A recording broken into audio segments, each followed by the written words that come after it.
भारत में हर कुछ वर्षों से चुनाव होते हैं और हर बार एक सवाल फिर से उठता है, क्या इलेक्ट्रॉनिक वोटिंग मशीन यानी कि ईवीएम पूरी तरह से सुरक्षित है। हाल ही में फिर से ईवीएम की विश्वसनीयता को लेकर बहस छिड़ गई है। कुछ राजनीतिक दलों और नेताओं ने आरोप लगाया है कि ईवीएम से छेड़छाड़ संभव है और इससे चुनावी नतीजों को प्रभावित किया जा सकता है।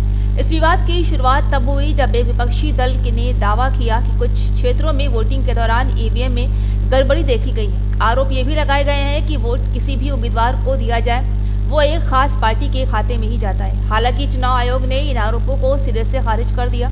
आयोग का कहना है कि ईवीएम पूरी तरह सेफ है और क्योंकि ये इंटरनेट या किसी बाहरी नेटवर्क से जुड़े ही नहीं है।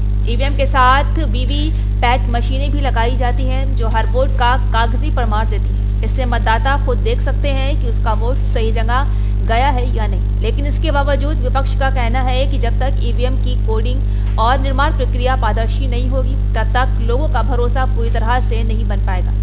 कुछ विशेषज्ञों का मानना है कि किसी भी डिजिटल प्रणाली में जोखिम हो सकता है और ईवीएम भी इससे अछूती नहीं है। वहीं दूसरी तरफ कई टेक्निकल एक्सपर्ट्स ने यह भी बताया है कि भारत की ईवीएम काफी सिंपल और ऑफलाइन तकनीक पर आधारित है जो हैकिंग को लगभग असंभव बना देती है। इस बहस के बीच आम जनता असमंजस में है। एक और चुनाव आयोग और तकनीकी जानकार ईवीएम की सुरक्षा को लेकर आश्वस्त करते हैं तो वहीं दूसरी ओर राजनीतिक बयानबाजी लोगों के मन में शंका पैदा करती है। तो क्या हमें चुनाव को पूरी तरह तकनीक के हवाले छोड़ देना चाहिए या फिर पुराने बैलेट पेपर सिस्टम की तरफ लौटने की जरूरत है? ये सवाल अब सिर्फ तकनीकी नहीं बल्कि लोकतंत्र की नींव से जुड़ गया है। जब तक हर नागरिक को अपने वोट की निष्पक्षता पर भरोसा नहीं होता है तब तक ये बहस यूं ही चलती रहेगी।